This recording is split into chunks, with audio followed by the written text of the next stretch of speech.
You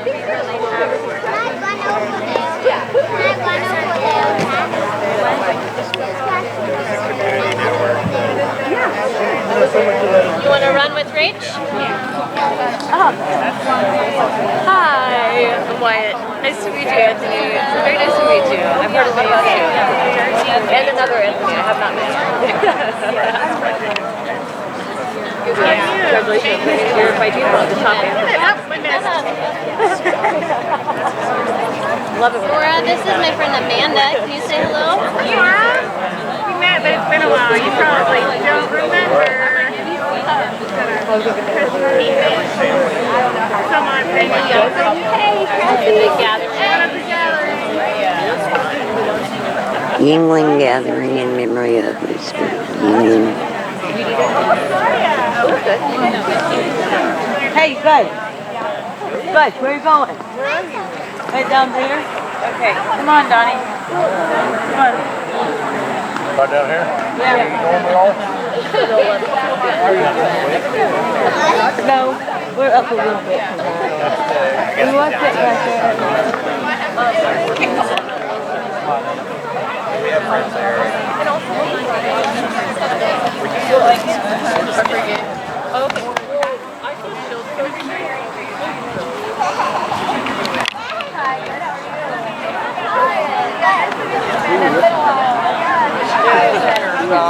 I recognize it.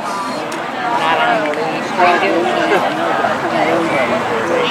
Hey, Jesse, Emmy's got the dog right there. The blue dog, right? I don't. I can't. Right there by the little boy. Right there by the really does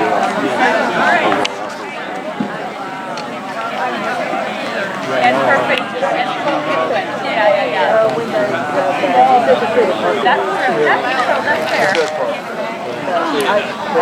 That's fair.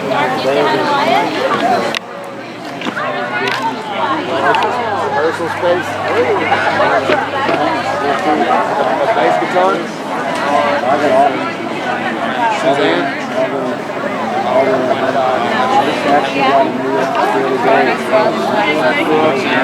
I have not.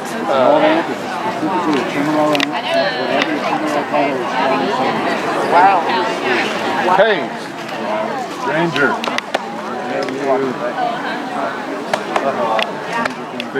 Well, how are you? try to make it easier to come say hi and get before rather than after. We're not going home after. Well, I know you are. You got what you got. Well, I'm sure that's what we're going to do. We got Ryan and family are down at the house. So we've got Ari was in with his crew. They left. You want to do that? Anyway, so yeah, so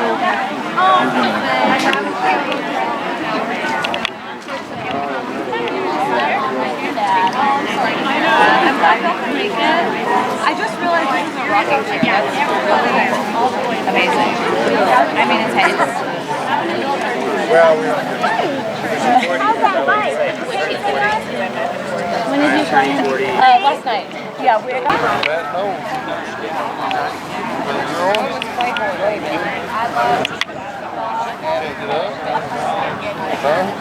So I get to see. But yeah. Because I feel You want to go? We're all work got both of them, right? He's getting a fair part. Keeps me going.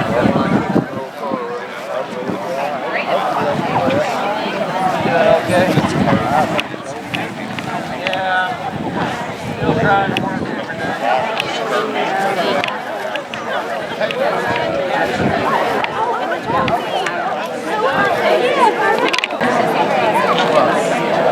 every day. Yes, that's verified. Yep. Yeah. Oh, that's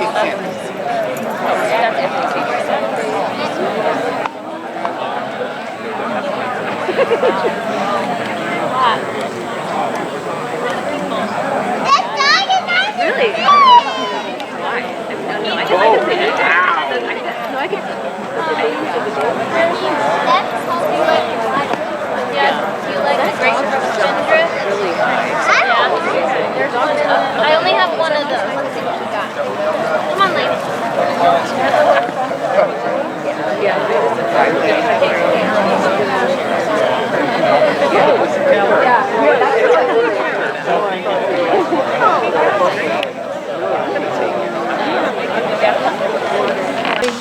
I'll start laughing at some point instead of crying, but well, that's TBD. But anyway, we're gonna start this off with a song that Dad loves it. He taught us all when we were little kids.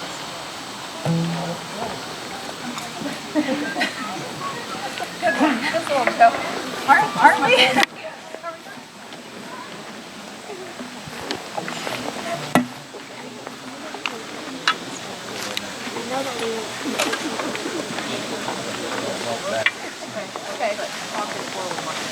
Oh, I forgot one thing. You are all welcome to sing along with us with every song we play. There's lyrics in one of his handmade baskets over there. You can run and get one if you didn't get one walking in. Yeah, so if the music moves you, have at it. Sing out. Loudly. Loudly.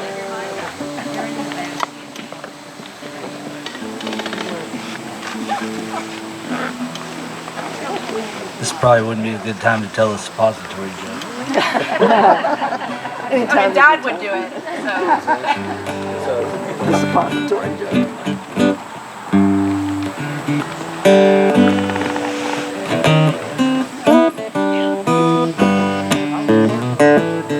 Just a rolling stone, all alone and lost, through a life of sin. I paid the cost, and when I pass by, all the people say, just another guy down the lost highway. Just a deck of cards and juggy wine, a woman's life made a life like mine.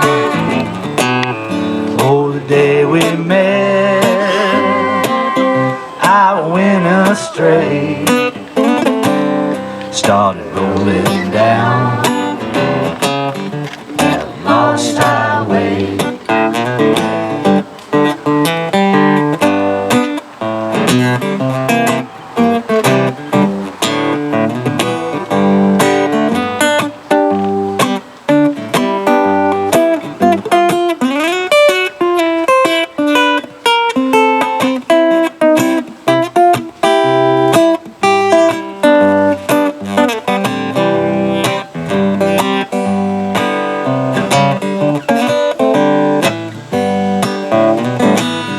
I was just a lad, nearly 22, neither good nor bad, just a kid like you. And now I'm lost, too late to pray. Lord, I take a cost on the lost highway. Now boys, you don't stop, start your rambling round on the road of sin. Are you sorrow bound? Take my advice, or you'll curse the day you started rolling down that lost highway.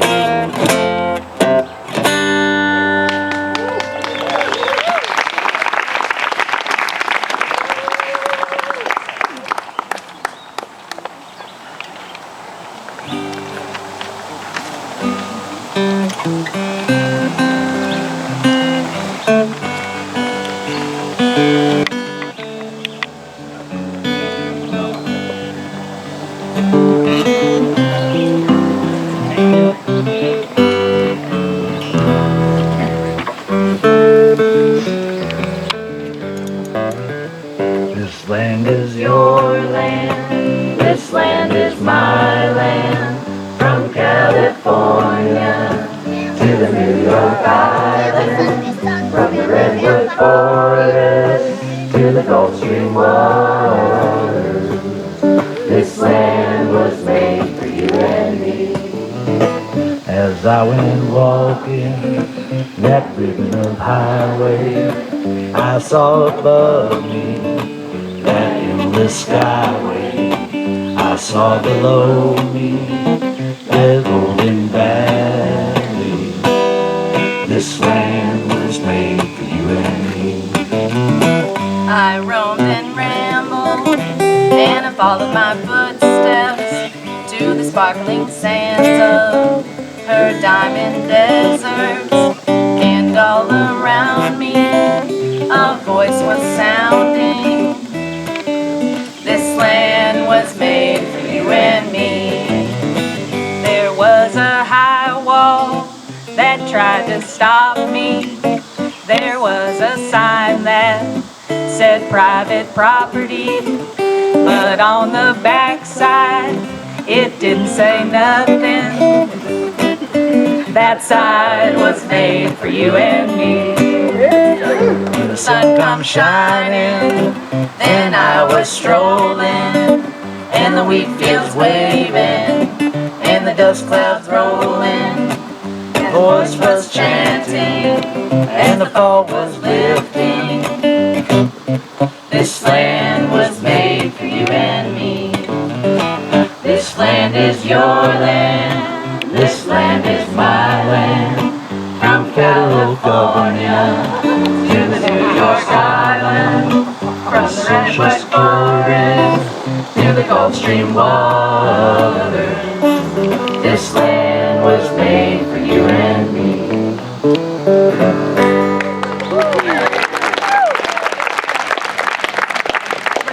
Folks up here to say some words next.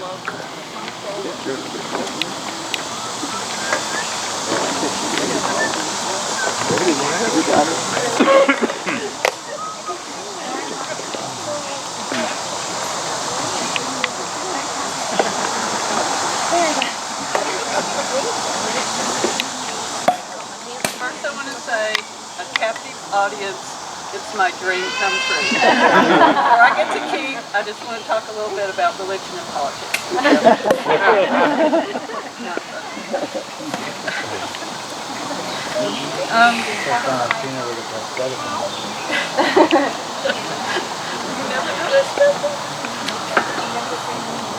It out. He was unique. Everybody's unique, but he was unique in a lot of ways that most people aren't. And he was. He could do anything. I think that's one thing that attracted me to him, because I don't know what he couldn't do, and I didn't understand how he needed to do so many things. I did a real short list. Some letters I ran out of time to think about, so it's just alphabetical. He could argue about anything. He could build anything. He could cut timber, deliver babies. I couldn't think about fix anything, grow a garden, give directions, hunt game, illustrate a point, jack up a roof. He knew everything. He could log. He could make baskets in and out. I don't know. Play horseshoes. Quote a Quaker, ridicule everything, as I don't know, throw ringers, and I got to wire anything, and write letters and lyrics, and wreck vehicles. So,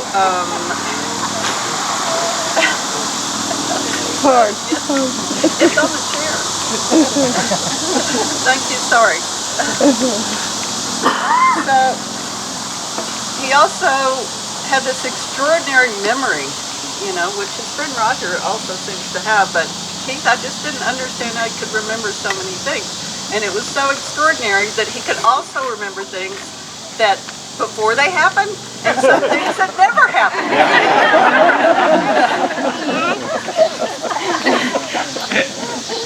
And what I liked about him that it's an important quality in everybody is that he was so genuine. What you saw was what you got every single day. There was never, putting on about anything. And he was very tough. For example, he was skidding logs once and with the tractor. So he caught the log on the stump, which pulled the tractor up over. He fell backwards and landed on a stop, right, which punctured, missed the spinal cord or whatever is in your neck and made a deep hole. So I don't know how he could do it. Superhuman that he walked back to the house because he was on one side of the property. And he got to the house and he was going to drive up to Jess's to get somebody to drive him to the hospital. We only ever had one battery, or maybe one for each car, so there was no battery in the car. And he walked down there and got the battery off the tractor and then carried it back to the house and drove up to Jess's and got somebody. I would, meanwhile, I've already been dead. I don't know. Or when Emma was born and it was such a terrible winter, we were at the school Christmas program and we pulled out, I mean it was so cold, and had a flat tire and got out there no gloves. And I would have had frostbite. I don't know if he fixed it. So ultimately, we were like a perfect mess, except we didn't get along. About a lot of things. So if you ever wonder, you should read the poem. It's an old poem by Eugene Fields about the gingham dog and the calico cat that side by side on the bookshelf sat. So, you know, one said bow wow and the other said meow, and the china plate was all over, the Family Feud and stuff was fine. And then at the end, they're dismissing because they basically just like each other out. But for us, it was like, I mean, we kind of needed a little distance and would have never partnered up. First of all, we had the kids, so we hit a home run and then we hit a grand slam. So there's 5 runs. What are you going to do? Nothing. You know, we've got. It's perfect. So nobody, we're both particular. I mean, you look at both of us and think, how can they be particular? But we were. So nobody would have had us, and we wouldn't have wanted anybody. And like Groucho Marx said, I don't want to belong to any club. Will have me as a member. And that was it, you know, for us. So, and also, like John Prine said, I think for both of us, I lived deep down inside my head where long ago I made my bed. Kind of both were, we lived in our heads. And we just both needed space. Because there's a big space. In his case, his mind was full, mine's kind of empty. But anyway. And I love the way he would argue. And if you got tired of arguing, all you had to do was agree with him, and he would immediately switch his point of view and make the argue forever. It didn't make any difference. And I thought when the kids were born, I was going, how could we make money? And I thought, well, we should have like a school for the oversensitive and people who have cleanliness, obsessive compulsive cleanliness disorder. And you can come down here and I guarantee you can get your feelings hurt. In a month, nothing will bother you. Nothing will bother you, because another quote by Groucho, he said, if you have trouble laughing at yourself, I'll be happy to do it for you. So that was kind of like it was, and he could teach anything. He didn't have the greatest patience, but often very smart people are sort of impatient. So if you lift up the hood to a truck, and after a 15-minute lecture, I think he expected me to rebuild the motor, which I wasn't quite able to do that, but you know, that is about it. What else to say? Everybody.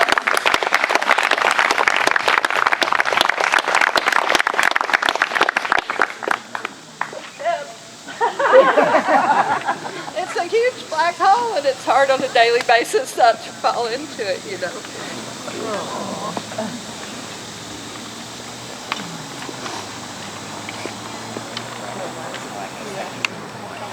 Yeah, and stay closer to it, if you will.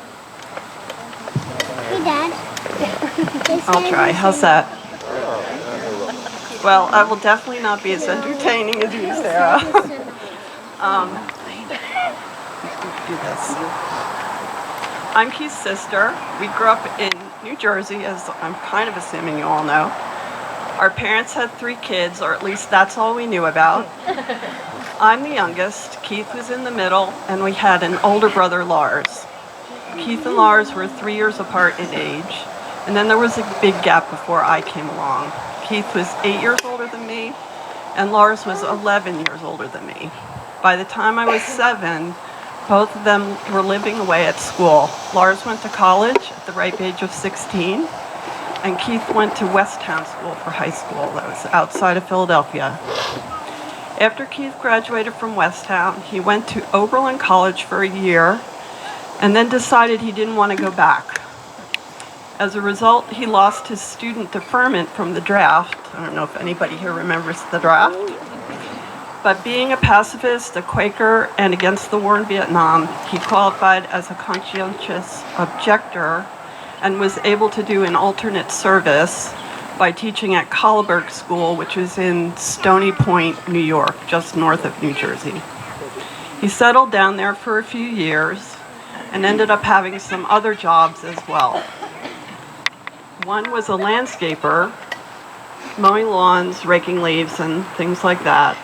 And our father, through our whole lives, was an avid gardener and had a really big compost pile to help improve the soil in his garden.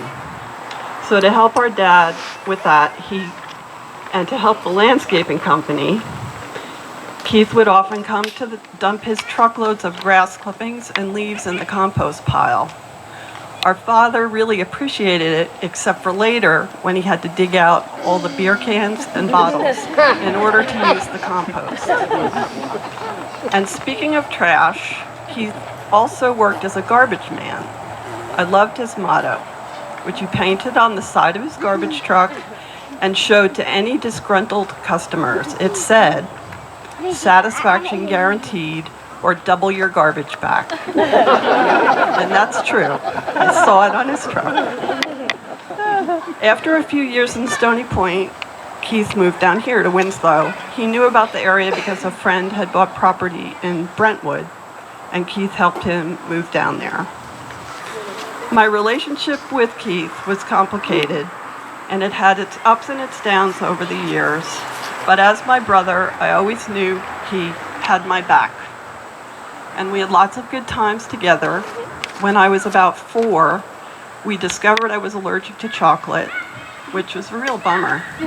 But to help me feel better, whenever he made chocolate chip cookies, which was quite often, he would always put aside some of the cookie dough before he added the chocolate chips, so I had my own little special version of the cookies without chocolate. Northern New Jersey and southern New York State. I loved it when he would take me with him. He taught me how to bait the hook, take a fish off the hook, and not be squeamish about it. He taught me that it was fun, not boring, to hang out and be quiet, holding the fishing pole just so, whether in the boat or on the water, or sitting on a bank or a dock. It was really great when he came home after fishing, bringing home loads of fish. There would be bass, perch, pickerel, you name it. We'd clean them, he'd fillet them. He was really great at filleting fish. And our dad would cook some for dinner. Usually there was enough left over for the freezer too, so we had some for later. It was really such a treat to have the fresh fish, thanks to him.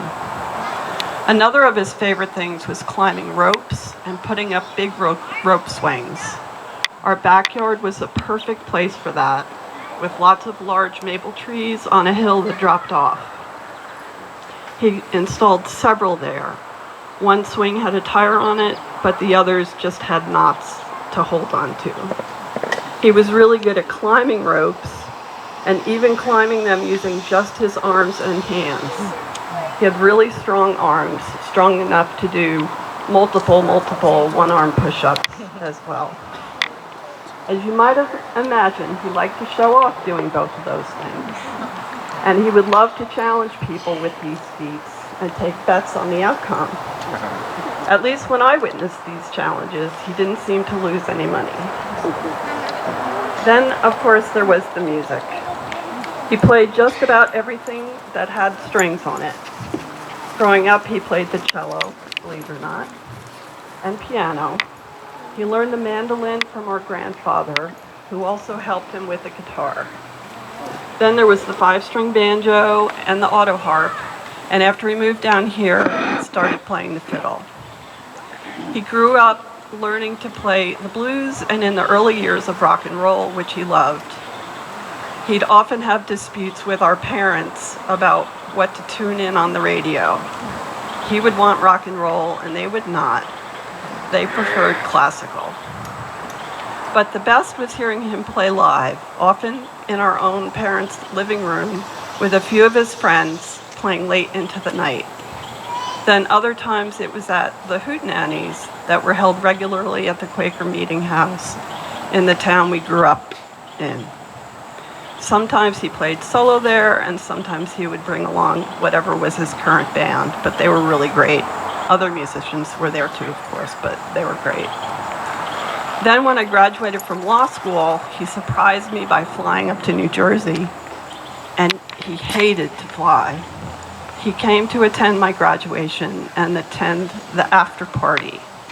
At the graduation itself, he read the New York Times, but then entertained us with solo performances at the party. It was great.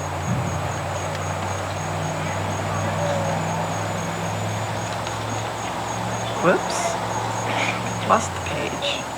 Sorry about that. Where is it?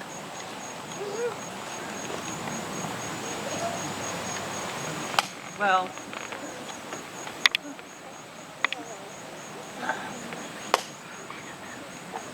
so much for writing things out.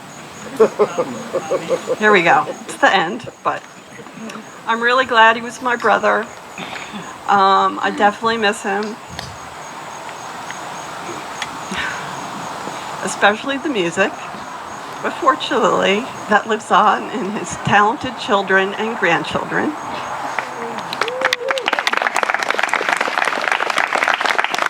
And also his recordings. And Roger is responsible for many of his recordings.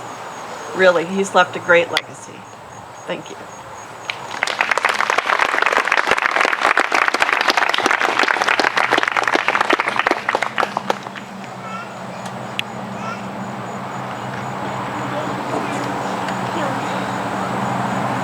Hey, I'm Keith's oldest daughter, Leslie. I know most of you, maybe I know everybody.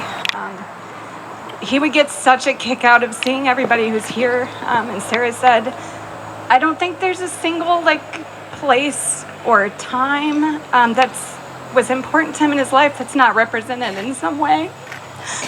His school, his childhood, his family, his friends, his neighbors. So we're very moved to see all of you. Really appreciate it. Dad would say, far out. It's like the most excited thing he ever said about anything. So for reasons you've heard from our mother already, I thought all the time about him dying for my entire life. I probably have thought more about my dad dying than almost any other thought that a person could have. And when I was little, that's because he talked about it all the time.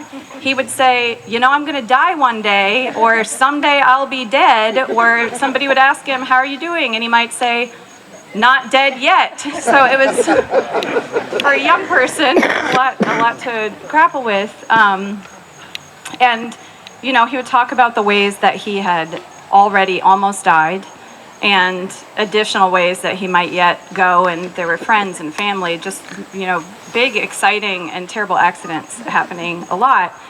Even in the last decade of his life, he was bit by a copperhead once, he fell off a ladder, he fell off a roof. Once he and I were out either mushroom hunting or berry picking, and he went headfirst off of not too high a bluff right in front of me.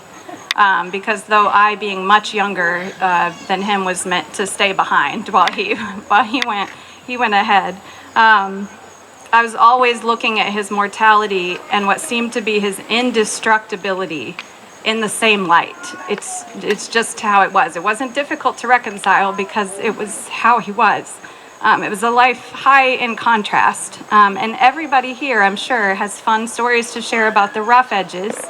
But I always like to say that actually, and maybe it's funny, that he could be a little bit conventional too. He insisted, in my memory, when I was a kid, he made us write timely thank you notes for gifts that we received. It was really important to him. I'm sorry that I no longer practice that today. I don't. He taught us his favorite Quaker songs and other hymns and camp tunes, and observed a lot of traditions and started new ones. An example, him coaching t-ball has come up. It made total sense when we were kids. I don't remember ever finding it strange, but Sarah's childhood friend, Cameron Clark, made us all laugh a few months ago when he wrote remembering it, and wondered, was no other parent available? Did Keith lose a bet? Was he doing community service? And actually, he did a lot of service to his many communities over much of his life, not even mandated by the county or anything. And he could be a really good teacher. He liked showing people that they could do things that they didn't yet know that they could do. Maybe not necessarily rebuild a motor. Maybe not that. I didn't learn to put my own brake pads on my car ever, even though he showed me how to do it multiple times as I was growing up. But play ball, fix a smaller machine, swim or sing in front of a bunch of people, or play the guitar or play the piano. And he liked students of any age, as some of you here well know. He and our mother cultivated a lot of living things, not just the five of us, and not the least of which were curiosity and gratitude, which, are a great inheritance.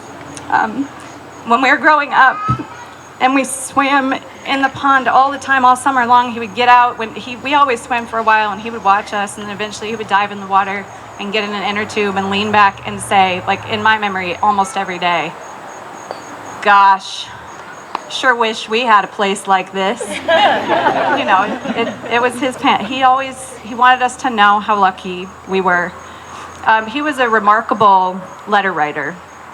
He maintained really close friendships over decades and decades and thousands of miles of distance, and he kept up with his friends' health and the weather and the seasons, and in later years, whether or not this one or that one could receive pictures of his fish on their mobile devices, usually sent by one of us, not by him, although it sounds like he figured it out very, very late in the game.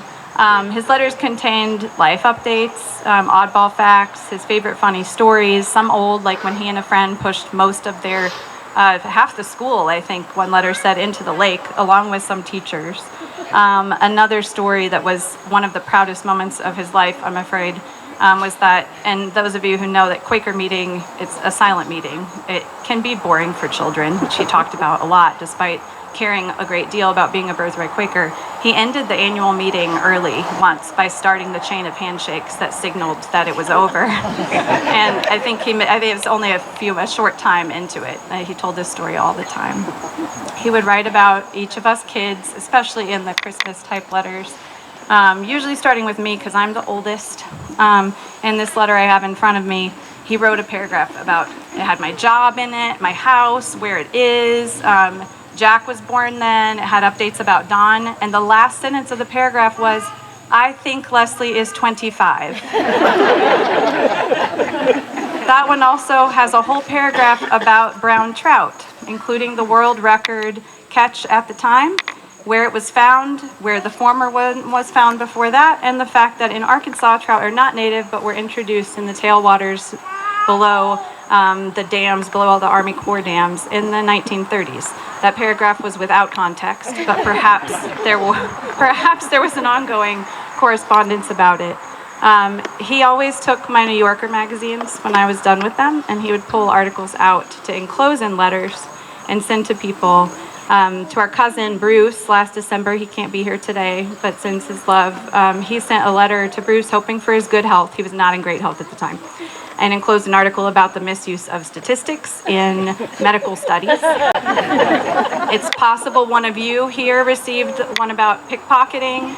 There was one about how people experience stage fright differently that he loved, and one about people who fall for Nigerian prince scams.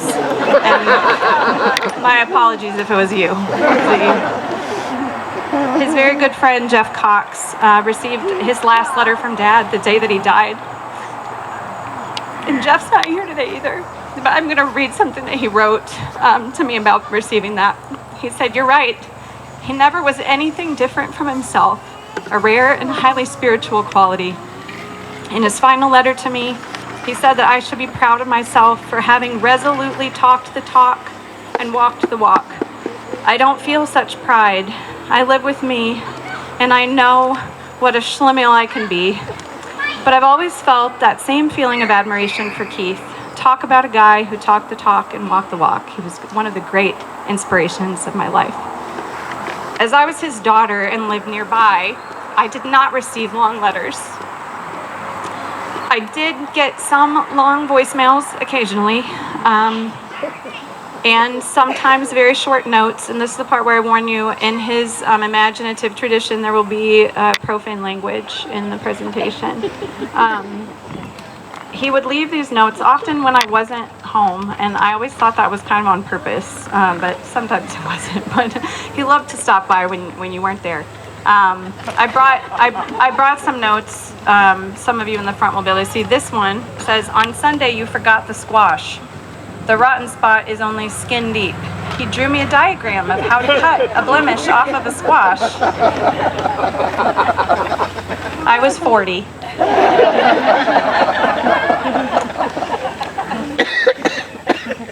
This is my favorite. I'm not going to read them all. And it comes with a nice story. My sister Rachel and I, when I think she was 4 and I was 5, or she was 3 and I was 4. And he took us to Walmart in Fayetteville to buy us tricycles. It was very exciting. He bought each of us, we had matching Radio Flyer, those metal red tricycles. And he let us ride them around the store to the checkout. It was like, maybe still today, some of the best fun I've ever had. And 30 some odd years later, they're all rusted out, and the real rubber on the wheels was disintegrating, and we thought maybe we could salvage, take 2 and make them into 1. It was for Jack when he was little. And he brought them in when I wasn't home and put them on the kitchen table and left this note that reads, "If this were my project, I would put the handlebars off the one with the fucked up wheel on this one and call myself finished except maybe the pedals." It's not signed. Usually they were signed with a K with a circle around it. This one ends with, "I hope you finished your dissertation." I don't remember if I had. Hopefully I did. This one is about going fishing. Sometimes he didn't leave a note at all. There would be telltale signs. You'd be down 2 or 3 beers. Once he had decided I needed a rifle for a particular purpose, and he left one leaning against my refrigerator. And he thought to call me 2 or 3 days later to tell me about it. I was like, "I live here. I did find the gun. I found it on the refrigerator." Another time, he came on his way back from the lake. He'd been fishing. Beautiful catch of a lot of big bass, bigger than I usually saw. And he came in and he filled half of my sink. I have a sink with 2 bowls. He filled half of it with a lot of water.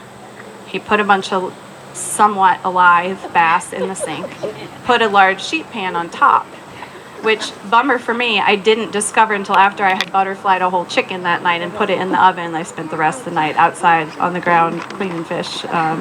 They were lovely. Really, they were. It was a pretty big surprise. I could go on forever. I'm not going to. I'm glad that we had him as long as we did.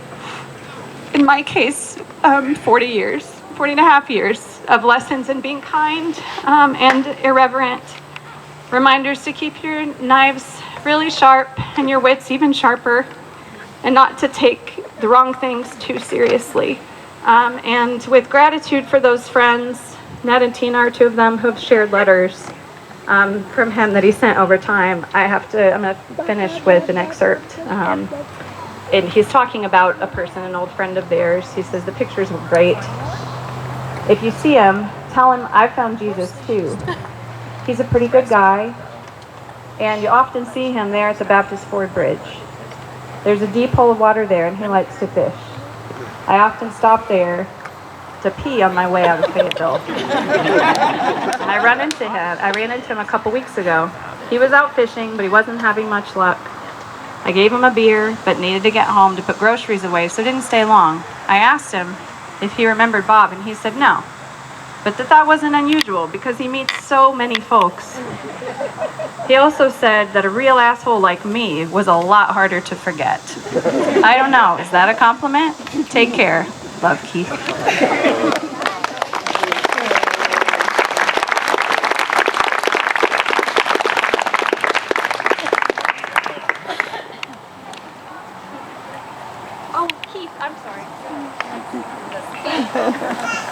how could I forget? My son Keith, one of Dad Keith's namesakes, is going to read a little something that he wrote.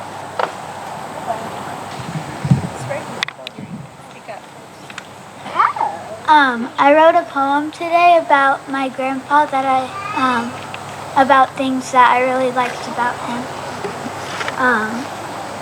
He took me fishing out on the pond, piano and banjo, astounding talent. He was fully free, ice cream and candy. He let us eat as much as we wanted for real. He gave us a lot. He was an influencer of dreams, and he taught me everything. And he was a kind and funny soul, and a hilarious person. And he spread my wings as far as they would ever go.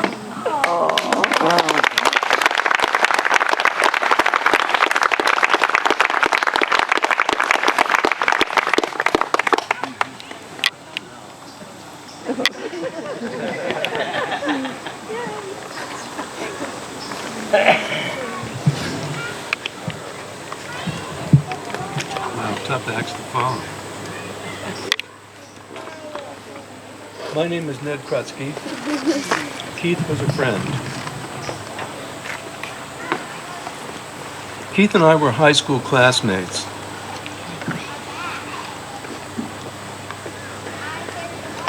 Keith always a bit of an outlaw, pushing me to look to the basics. In art, in music, in life. My first memory of Keith was about 1960. We were 15 or 16. I was visiting him at his home in New Jersey.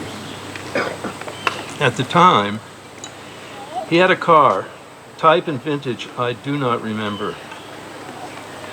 We drove that car to a nearby gravel sand pit and proceeded to punish the car and ourselves, driving over and around rise and dips in the sand and gravel over and over and over again. It was brutal. Throughout the years, we would come together. There would be long periods between visits while we each walked our own chosen paths. Mine conservative, traditional, his seemingly exploratory, irreverent, and yet oh so interesting. We would come together mostly here in Winslow, happy to see one another, so very comfortable with each other.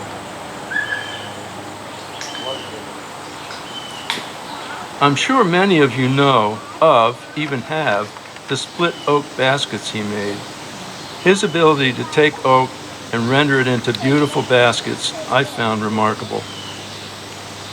I have quite a few of my own and have given many to friends and family. On one occasion, I asked Keith to make and send me 4 or 5. On the day they arrived, I got a note from our postmaster of an item that could not be delivered to our postbox, and would I please come and pick it up? When I got to the post office and inquired after the item that could not be delivered, the postmaster's face lit up, a big smile. He handed me the baskets, tied together with baling twine, and a label. No box, no paper, just baskets and baling twine. I built a house for my wife and myself in Bluff, Utah, over the course of about 10 years. It took me about 10 years to build it. I would drive west from Massachusetts, where we were living and working at the time, with truck and trailer full of tools and such, and work on the house for several months, then return to Massachusetts for the balance of the year. On my trips back and forth, Massachusetts to Utah, Utah to Massachusetts, I would stop at Keith's for the night, for food, for drink, for rest. We would catch each other up, swim in the pond, enjoy each other's company. During some of those visits, he introduced me to you, his family. He was very proud of you. Your accomplishments, who you were becoming. Keith was my friend.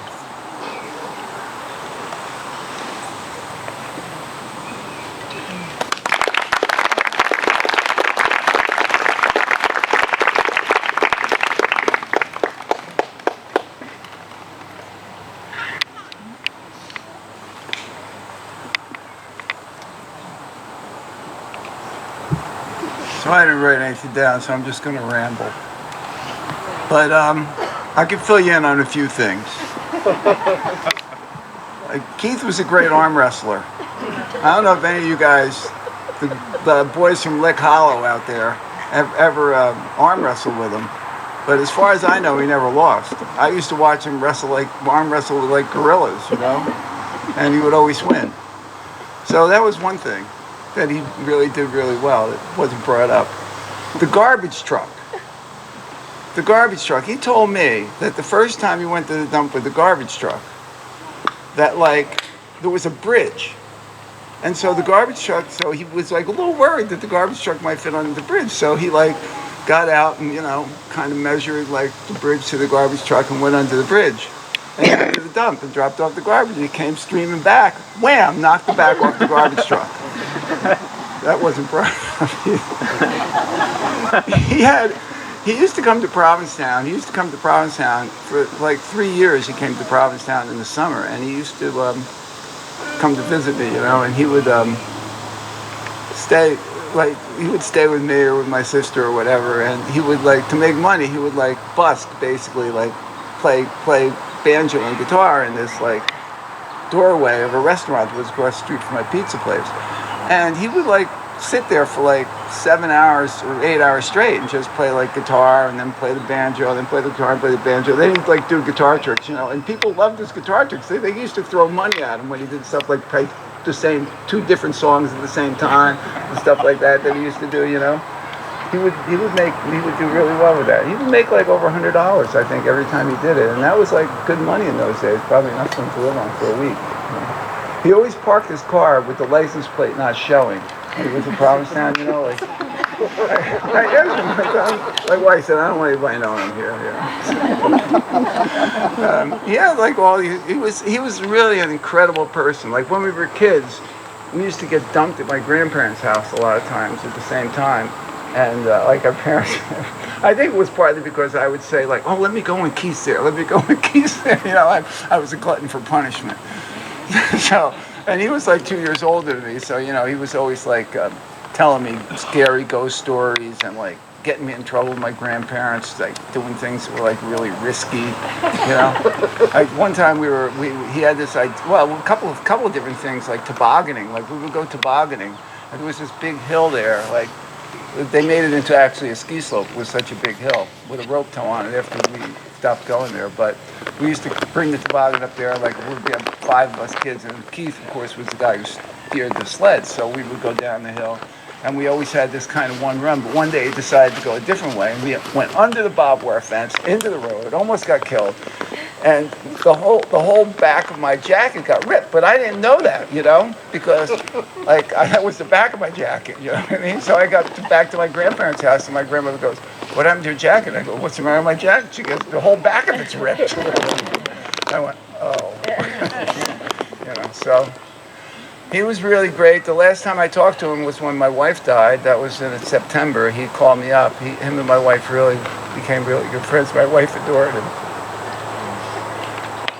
And I guess I got a letter from him. He always wrote us a letter every Christmas. He wrote us a letter, you know, telling us what was going on, those letters that we talked about. And they were always like really quite interesting. Of course, since I didn't write letters back, a lot of times I would call him up and just tell him what was going on over the phone. But I didn't last Christmas because I think I was in Jamaica. By the time the letter came, I wasn't in Provincetown anymore, so I never saw the letter until after he had passed away. When I got home, I found the letter. So that's about it for me. But he was really an amazing character. They don't make him like that anymore, that's for sure. So, thank you.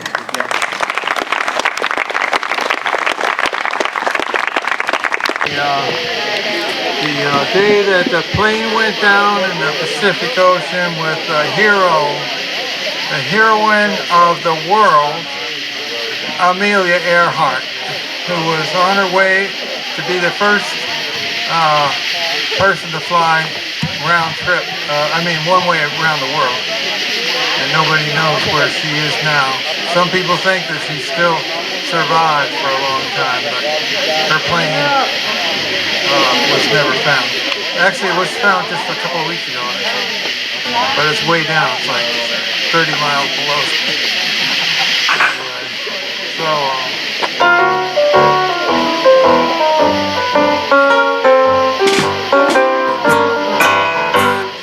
Well, let's ship on the ocean, just a speck against the sky.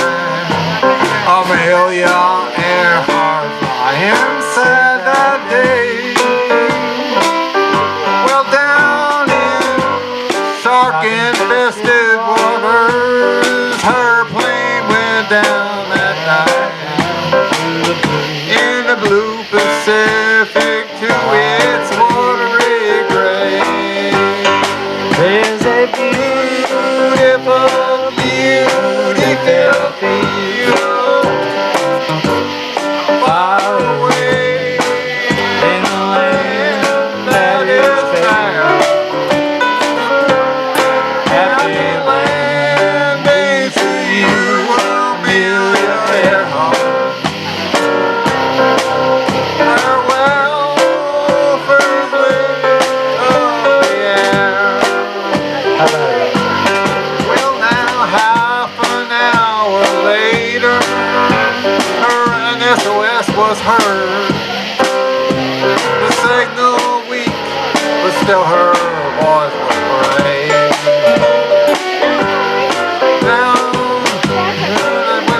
Shark-infested waters, the plane went down that night. The blue Pacific to its water grave. Beautiful, beautiful. That's a landing field in a land that is fair.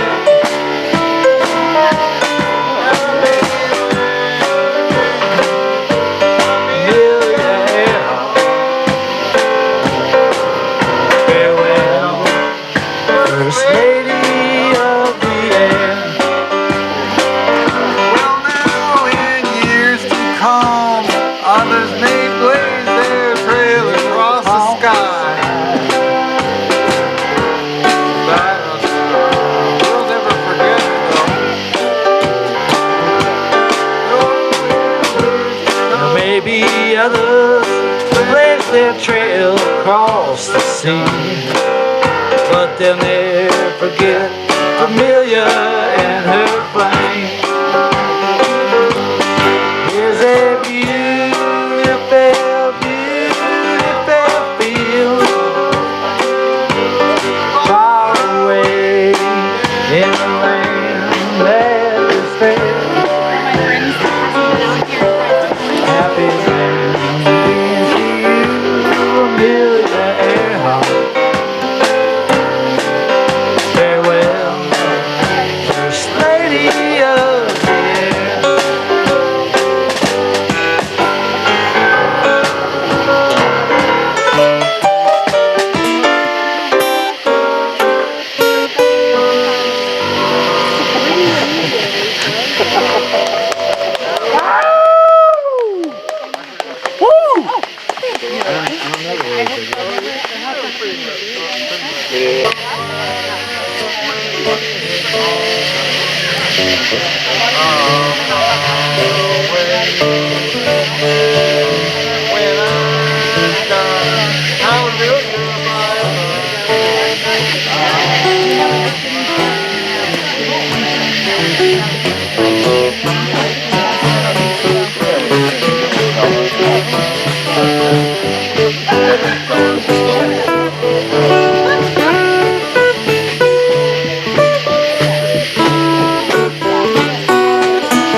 All around the water tank, waiting for a train.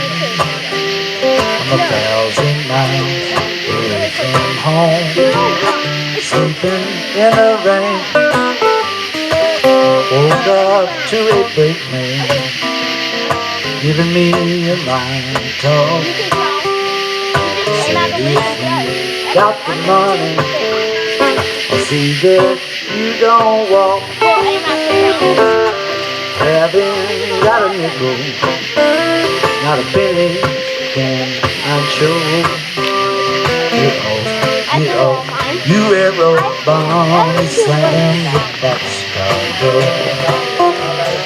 That was fun, wasn't it?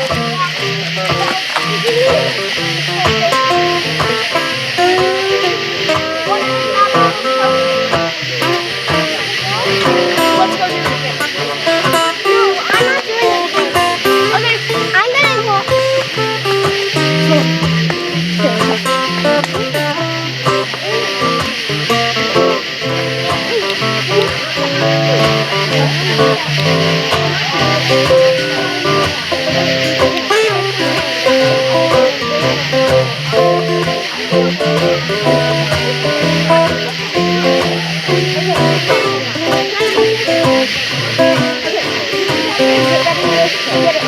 Put me off in Texas, the state I dearly love.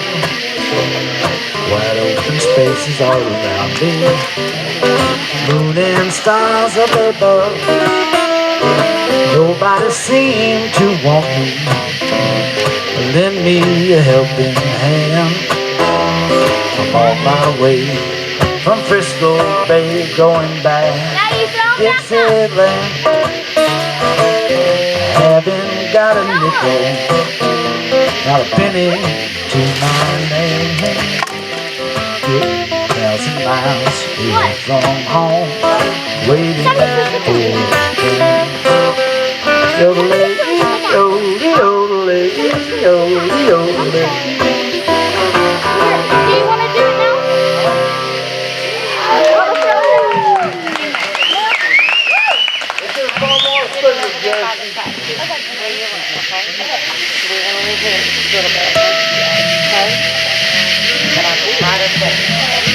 Okay, do you want to throw them down there?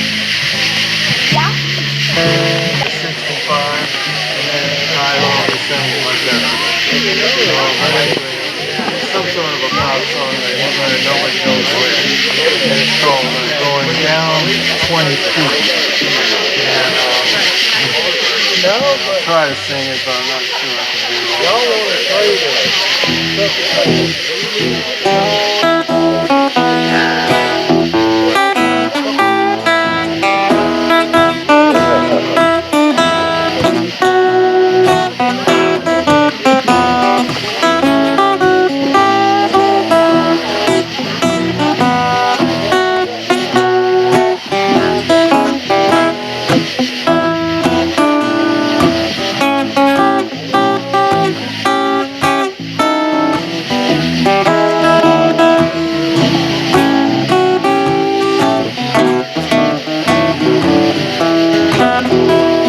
I'm going down 20 feet into that muddy, muddy water.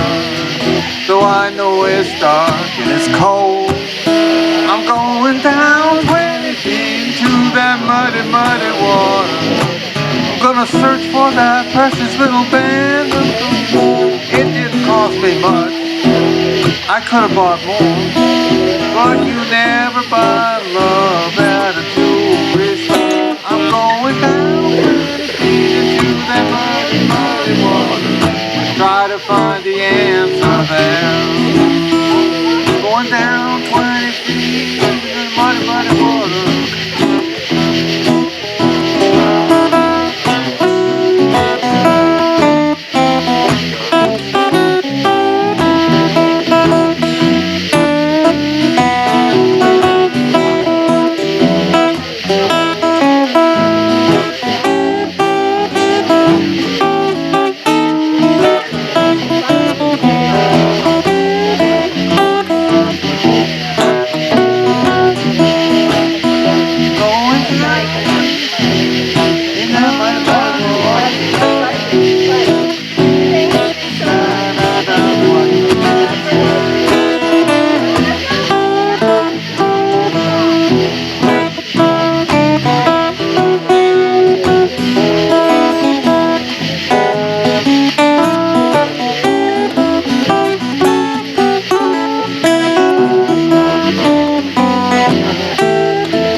monk show out there.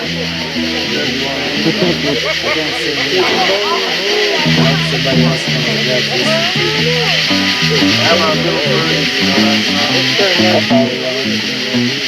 That's why I think I know. One more song that was popular for our song. Don't buy it.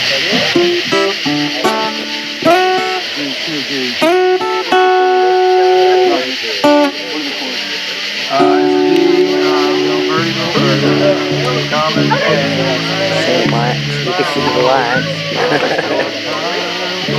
These are drills. I think that's really all it is.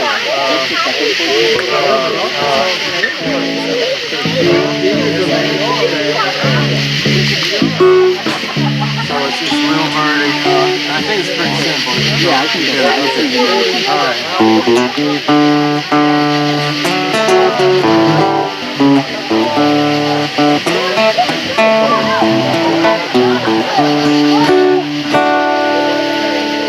Little birdie, oh little birdie, come sing to me your song.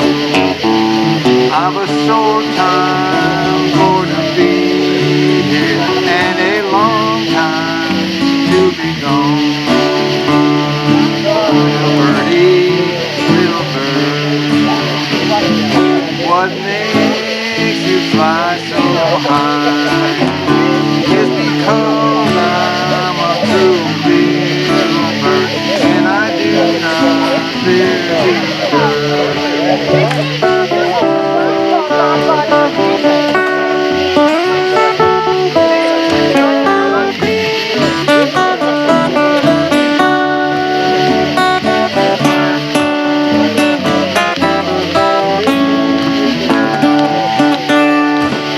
I'd rather be a sailor sailing out upon the sea than to be an old married man with a baby on my knee. For a married man sees trouble and a sailor boy sees none.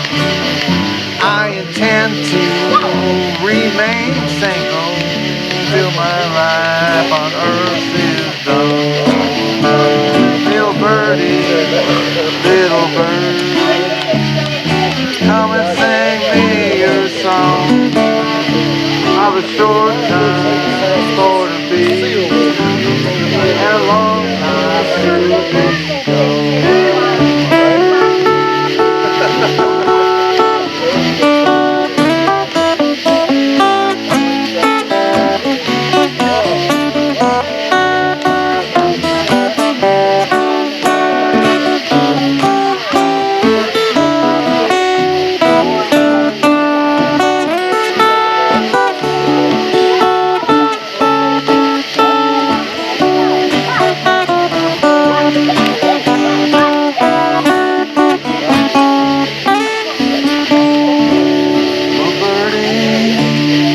Little birdie, what makes you fly so high?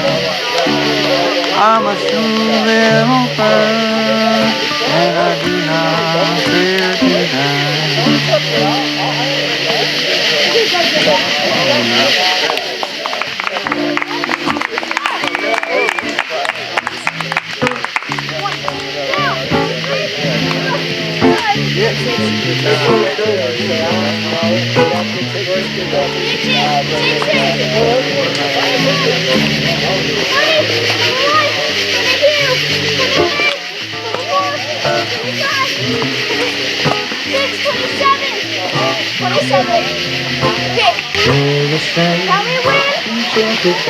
Tell me when to run.